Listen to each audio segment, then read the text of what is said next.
বাংলাদেশ 34 রানে জিততে গেছে জিম্বাবুর সাথে। আর এই ম্যাচ জিতার সাথে সাথে টি-20 সিরিজে এক উইনে সমতা আছে বাংলাদেশ।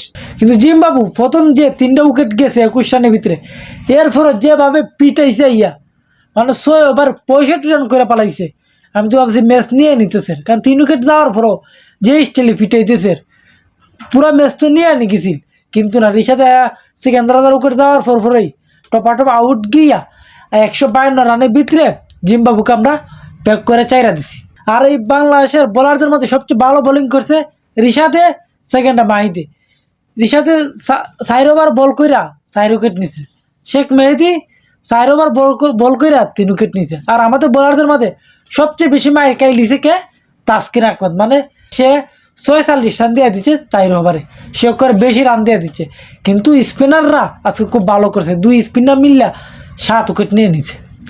আর আজকের এই ম্যাচে আমাদের ব্যাটাররাও একটু ভালো রান করে দেওয়ার কারণে, 187 রান টার্গেট দেওয়ার কারণে বোলাররা অনায়াসে ম্যাচটা জিততে ভালো লিখছে।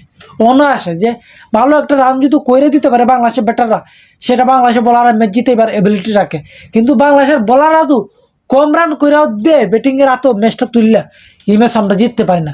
ব্যাটিংয়ের উপরে আমাদের কোনো ভরসা নাই, বোলিংয়ের উপরে যতটুকু ভরসা আছে সেটা প্রত্যেকবারই প্রমাণ হয়েছে। আজকেও প্রমাণ হয়েছে যে বোলাররা আমাদেরকে ম্যাচ কীভাবে জিতায় দিতে পারে। যদি আজকের ম্যাচটা হারতাম তাহলে ইজ্জত সম্মান লইয়া বাড়িতে এবার মতন আসেন না। অন্তত অনেক 3 নম্বর ম্যাচ জিততে সিরিজ উইন হইবার ব্যবস্থা করো। খান তোমরা যে লেভেলে খেলা দিছো গত কয়েকটা ম্যাচ, এটা হিসাবের বাইরে।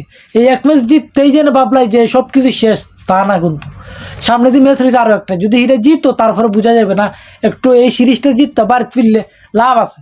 কারণ ওয়ানডে তো হারাইছো, টেস্টও হারাইছো, টি-20 তো হারাও, তাহলে তো হবে না। টি-20টা জিততে সামনের ম্যাচটা সিরিজ উইন হোক। আর আমাদের পারভেজ হোসেন ইমন, তোমার নুরুল হাসান সুহান, তাহিদ, তোমাদের ব্যাটিং এক করেই নাই। তোমরা যে আজকে ব্যাটিং করছো গেছো আড়াইশো। আমি তো ভাবছিলাম ম্যাচটাই না গেছি কি, এমন অবস্থা হয়েছে। গে আড়াইয়া বাচ্চা ভালো আছে, সাইফুদ্দিন আজকে একটু ভালো রান করছে, আইয়া সেগুলি রাব্বি একটু ভালো রান কইরা ম্যাচটা এত দূর নিছে। 150 রানের ভিতরে অল আউট হইতো বাংলাদেশ, তাহলে এই ম্যাচ জিততে পারলো না কিন্তু বাংলাদেশ। কারণ দেখো তারা ময়রাও তোমার জিম্বাবু 152 রান করে পালাইছে, 152 রান করে পালাইছে জিম্বাবু। তো বুঝতেই পাই যে বাংলাদেশ যদি আজকে 187 রানের টার্গেট না দিতে পারতো জিম্বাবুরে, তাহলে জিম্বাবুরে জীবন আটকাইতে পারলো না এই ম্যাচ। 70 রান দিলেও আটকাইতে পারলো না। কিন্তু অবশেষে বাংলাদেশ এই ম্যাচ জিততে গেছে জিম্বাবুর সাথে। আর আপনারা সবাই কমেন্টে বলে যান যে বাংলাদেশ ম্যাচ জিতার মেইন প্লেয়ারটা কে, কার দ্বারা আজকে এই ম্যাচ জিতছে।